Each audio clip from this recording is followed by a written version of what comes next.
Welcome. If you want to connect AirPods to your ZTE Blade 10 Prime, at the first you have to go on the notification bar, click on the Bluetooth icon, then click and hold it to open Bluetooth settings.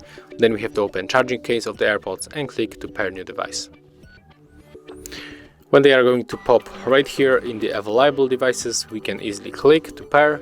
If it is not going to happen, as you can see, we have the reverse case and then click and hold this icon.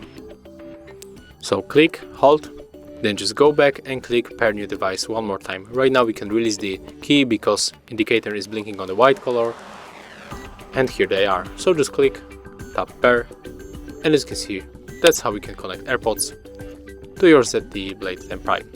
Thank you guys for watching, leave thumbs ups, comments and subscribe to our channel. See ya!